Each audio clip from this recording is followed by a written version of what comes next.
Hello बच्चों, चलिए प्रश्न पढ़ते हैं। त्रिभुज का क्षेत्रफल ज्ञात कीजिए जो परवलय x की घात 2 बराबर 12y के शीर्ष को इसके नाभिलंब जीवा के सिरों से मिलाने वाली रेखाओं से बने।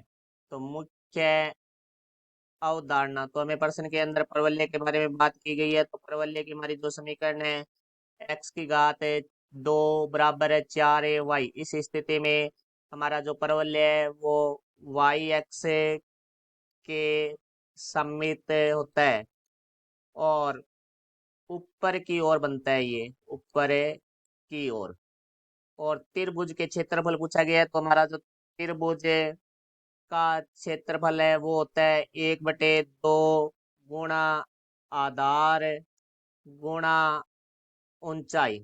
तो अब हमारे प्रश्न के बारे में बात करते हैं। तो प्रश्न में दिया गया है परवलय x की घात 2 बराबर 12y। तो सबसे पहले हम इसके लिए चित्र बनाते हैं। ये हमारा परवलय का शीर्ष है जिसे हम ओ से लिखेंगे 0,0। ये हमारे नाभिलंब जीवा की लंबाई हो जाएगी, यहाँ से लेकर ए से लेकर बी तक। अब हमें इस प्रश्न में ए बी ओ का क्षेत्रफल पूछा गया है। तो देखो भाई, हम सबसे पहले इसकी नाभि निकालते हैं। तो हमें दिया गया है प्रश्न के अंदर x की घात 2 बराबर 12y। तो हम इसकी समीकरण नंबर 1 है उससे तुलना करते हैं। समीकरण नंबर 1 है हमारी x की घात 2 बराबर 4ay। तो यहाँ से तुलना करेंगे तो हमारे पास 4a बराबर आ जाएगा 12। तो a बराबर हमारे पास आ जाएगा 12/4। तो a का मान है वो हमारे पास आएगा 3। तो a बराबर हमारे पास 3 आ चुका है। तो हमारी जो नाभि है वो होगी 0,3। तो यहाँ से हम देखते हैं भाई, नाभि है वो हमारी केंद्र से लेकर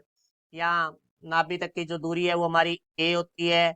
और ये a से b तक ये नाभि लंब जीवा है। तो यहाँ लिखेंगे हम नाभि लंब जीवा की लंबाई, जिसे हम एल से लिखते हैं, वो हमारी होती है 4a। तो एल बराबर 4a का जो मान है वो हमारे पास है 12। तो यहाँ आ जाएगा हमारे पास 12। तो ये नाभिलंब जीवा की लंबाई है वो ए बी है। तो हमारे पास है ए बी है वो आ चुकी है 12। और ये हमारे पास है ओ एफ जो कि ए है। तो ओ एफ का मान है वो हमारे पास है ए होता है। तो वो मान हमारे पास आ चुका है 3। तो ओ एफ बराबर हो जाएगा 3। तो इस त्रिभुज में हम बात करें तो ये हमारा आधार हो जाएगा, ये ऊंचाई हो जाएगी।